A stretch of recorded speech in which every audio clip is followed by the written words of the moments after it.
Assalamualaikum warahmatullahi wabarakatuh. Siang-siang pergi kondangan, pulangnya dapat kue ketan. Sebelum kita masuk ke inti bahasan, mari kita saling berkenalan. Perkenalkan, nama saya Sylvia, saya mahasiswi dari Fakultas Ekonomi dan Bisnis Prodi Akuntansi. Seperti yang kita ketahui, sekarang ini banyak sekali orang-orang yang menggunakan bahasa asing. Contohnya yang lagi ramai sekarang ini adalah di Jakarta Selatan, yaitu banyak sekali orang-orang yang menggunakan bahasa campuran antara bahasa Indonesia dan bahasa Inggris.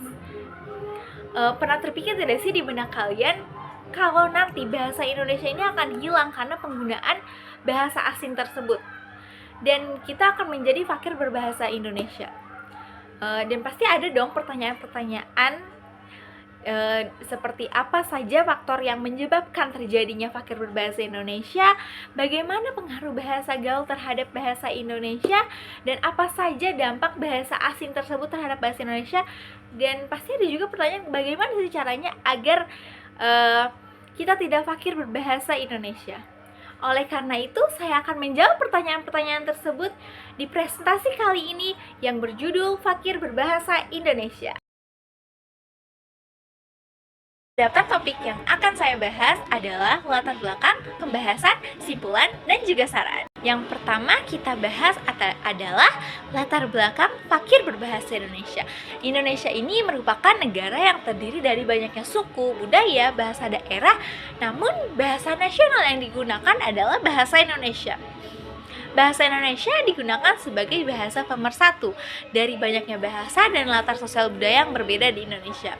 Penggunaan bahasa Indonesia ini seringkali terabaikan, terutama di kalangan generasi muda, yang mereka ini lebih sering menggunakan bahasa asing ataupun bahasa gaul dalam kesehariannya. Fenomena ini menciptakan apa yang disebut dengan fakir bahasa. Yang kedua, pembahasan. Di sini saya akan membahas tentang pengertian fakir berbahasa Indonesia, faktor penyebab terjadinya fakir berbahasa Indonesia, pengaruh bahasa gaul terhadap perkembangan bahasa Indonesia, dan yang terakhir ada cara agar kita tidak fakir berbahasa Indonesia. Pengertian fakir. Menurut Kamus Besar Bahasa Indonesia, kata fakir dapat diartikan sebagai seseorang yang sangat kekurangan atau seseorang yang sangat miskin. Sedangkan bahasa Indonesia adalah bahasa yang kita gunakan dalam kehidupan sehari-hari. Jadi, fakir berbahasa Indonesia artinya ungkapan yang menggambarkan kondisi di mana penutur bahasa Indonesia itu kekurangan penggunaan atau pemahaman terhadap kosakata asli bahasa. Yang kedua, ada faktor penyebab terjadinya fenomena fakir berbahasa Indonesia di kalangan generasi muda. Yang pertama itu ada pengaruh perkembangan teknologi dan bahasa asing. Dahulu bahasa Indonesia itu digunakan dengan baik dan benar sesuai dengan kaidah berbahasa yang tepat. Namun sekarang ini seiring dengan perkembangan teknologi dan pengaruh budaya luar, bahasa Indonesia rusak di tangan para pemudanya sendiri. Saat ini remaja mencampur adukan bahasa Indonesia dengan bahasa-bahasa daerah dan juga bahasa asing. Kemudian mereka menyebutnya ini sebagai bahasa gaul. Contohnya kayak seperti saya, sekarang menjadi gua dan kamu menjadi lo. Dan yang kedua, ada kurangnya kesadaran dan kebanggaan berbahasa Indonesia. Jadi, banyak generasi muda yang merasa lebih keren dan lebih modern jika dia menggunakan bahasa asing, khususnya bahasa Inggris. Hal itulah yang mencerminkan kurangnya kebanggaan terhadap bahasa nasional mereka sendiri. Pengaruh bahasa gaul terhadap perkembangan bahasa Indonesia. Yang pertama, kesulitan berbahasa Indonesia dengan benar. Ya, remaja Indonesia akan kesulitan berbahasa Indonesia dengan benar karena mereka lebih sering menggunakan bahasa gaul untuk berkomunikasi. Jadi mereka akan kesulitan untuk berbahasa Indonesia. Dengan kebiasaan tersebut, remaja juga akan sulit membedakan mana yang kata baku dan mana kata yang tidak baku. Bahkan dalam berkomunikasi formal pun mereka akan mengganggu kelancaran komunikasinya. Yang kedua, eksistensi bahasa Indonesia terancam terpinggirkan. Bahasa Indonesia akan terpinggirkan karena remaja ini lebih sering menggunakan bahasa gaul untuk berkomunikasi, dan menggunakan bahasa Indonesia yang benar itu hanya pada saat forum resmi saja. Sesuatu akan menjadi kebiasaan apabila dilakukan secara terus-menerus. Dengan begitu, bahasa Indonesia akan terpinggirkan dan akan hilang. Selain pengaruh bahasa gaul terhadap perkembangan bahasa Indonesia, ada juga dampak positif dan dampak negatif bahasa asing terhadap bahasa Indonesia. Dampak positifnya itu ada dua. Yang pertama, meningkatkan keberanian berbicara bahasa Inggris di depan umum. Sekarang ini kan banyak sekali orang yang sudah berani berbicara bahasa Inggris di depan umum.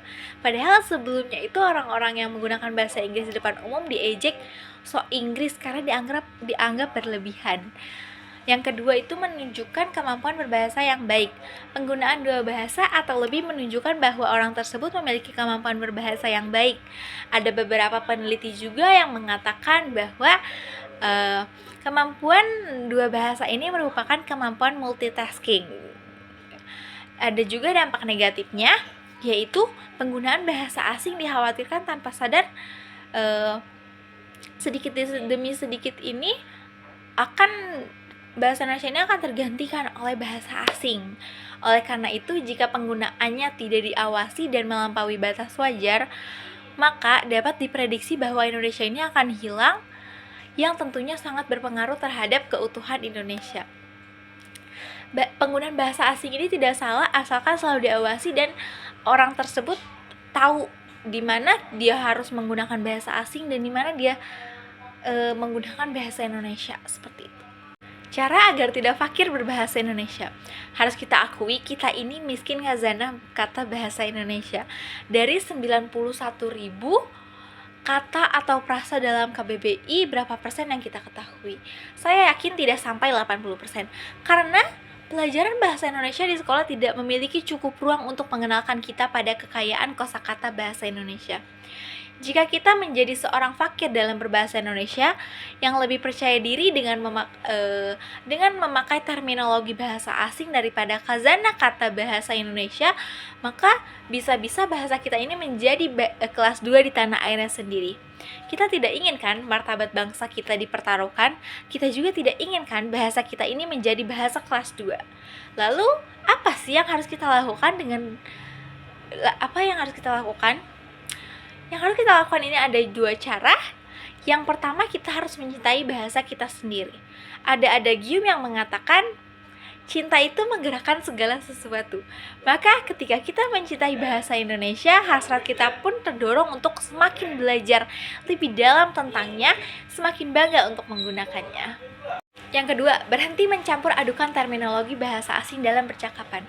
Mencampur adukan terminologi bahasa asing ini bukannya keren, malahan aneh, karena bahasa asing itu kita ucapkan sepotong-potong dan campur aduk dengan bahasa Indonesia. Dan ada juga yang perlu kita rubah, yaitu pola pikir kita, bahwasanya bahasa asing ini lebih terasa elit daripada bahasa Indonesia. Di negara kita, bahasa yang nomor 1 ini adalah bahasa Indonesia. Maka, mari kita mencintai dan bangga dengan bahasa Indonesia. Lalu, ada kesimpulan. Kesimpulan dari materi yang tadi saya bahas adalah fakir berbahasa Indonesia adalah fenomena yang menggambarkan rendahnya kemampuan dan minat generasi muda dalam menggunakan bahasa Indonesia dengan baik dan benar. Fenomena ini disebabkan oleh kurangnya perhatian terhadap pendidikan bahasa Indonesia, dominasi bahasa asing, serta minimnya budaya literasi di masyarakat. Untuk mengatasinya, penting untuk kita membangun lingkungan yang mendukung penggunaan bahasa Indonesia dalam kehidupan sehari-hari dan menciptakan budaya literasi yang kuat. Dengan demikian, saya yakin generasi muda akan lebih terdorong untuk menghargai dan menggunakan bahasa Indonesia dengan bangga, sehingga mampu berkontribusi pada pelestarian dan pengembangan bahasa nasional. Saran dari saya, penggunaan bahasa Indonesia oleh masyarakat Indonesia diperkirakan akan meningkat dan terus diterapkan dalam kehidupan bermasyarakat. Hal ini dapat kita lakukan dengan menumbuhkan rasa cinta dan bangga terhadap bahasa Indonesia. Kecintaan dan kebanggaan terhadap bahasa Indonesia ini akan mendorong setiap orang untuk belajar dan menggunakan bahasa Indonesia. Selain itu, hal ini juga dapat dilakukan dengan meningkatkan peran dan tanggung jawab guru agar dapat memperkenalkan kepada siswanya jati diri bangsa Indonesia, yaitu bahasa Indonesia.